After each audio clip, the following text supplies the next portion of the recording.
जैसे निर्धन व्यक्ति सोचता है कि धनवान हो जाऊं, मैं सुखी हो जाऊंगा। धनवान को सुख सपने में भी नहीं होता। अब वो सेठ धनवान समझता है कि ये राजा लोग सुखी होंगे, ये मंत्री बहुत सुखी है, लेकिन राजाओं को और मंत्रियों को भी स्वप्न में भी सुख नहीं हो सकता। राजा लोग सोचते हैं ये सुख तो कितना ऊपर ही होगा, स्वर्ग में। स्वर्ग का राजा देवराज होता है, देवताओं का राजा इंद्र। इंद्र का इतिहास पढ़कर देखो पुराणों में, एक पल भी सुख का सांस इंद्र को नहीं है। और इंद्र की पदवी समाप्त होने के बाद वो सीधा गधे की योनि में जाता है। इंद्र सोचता है कि ब्रह्मा विष्णु महेश सुखी हैं, ये यहाँ के मंत्री हैं। और ब्रह्मा विष्णु महेश का इतिहास पढ़ लो, जो सपने में भी सुख उनको हो। आपने श्रीमद देवी भागवत गीता प्रेस गोरखपुर से प्रकाशित यानी देवी पुराण में प्रथम स्कंद में प्रश्न नंबर 28 पर और 29 पर पढ़ा। भगवान विष्णु जी बता रहे हैं ब्रह्मा जी को कि मैं दुर्गा का ध्यान करता हूं, कठिन घोर तप करता हूं, और ज्यादा समय फिर मैं क्योंकि तपस्या करके सिद्धि आ जाती है, और फिर उन सिद्धियों से फिर राक्षसों को मारता हूं, दुष्ट आत्माओं को मारता हूं, भगवान विष्णु कह रहे हैं।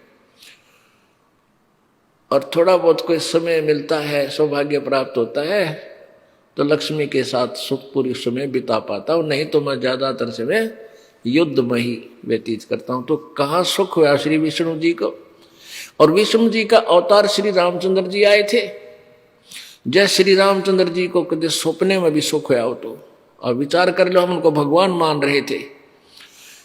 जब युवा हुए,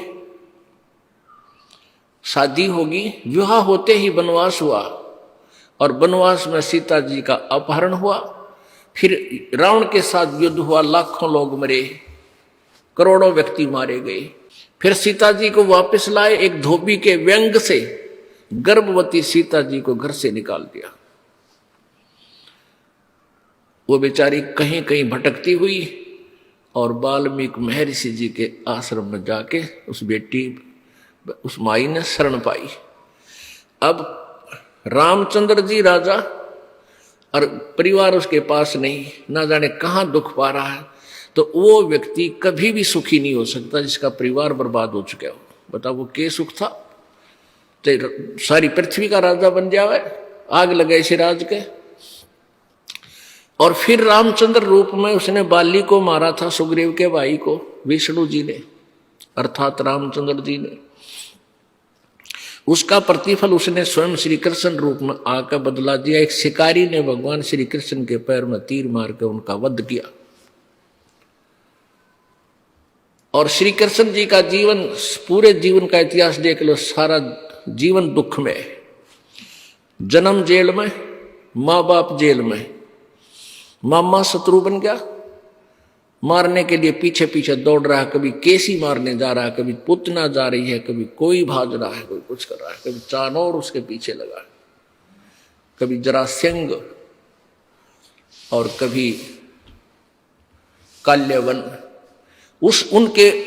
उनके सताए हुए भगवान श्री कृष्ण जी और द्वारका बनाई, अलग से समुद्र में एक टापू ढूंढ गए। वहां जाकर कुछ दिन वो राहत मिली। उसके बाद दुर्वासा के श्राप से पूरे यादव कुल का विनाश हो गया। और श्री कृष्ण जी के भी कई हजार पुत्र थे, परपोते थे, वो सभी मारे गए। और श्री कृष्ण जी भी अंत में तीर से मारे गए। तो कैसे सुख हुआ।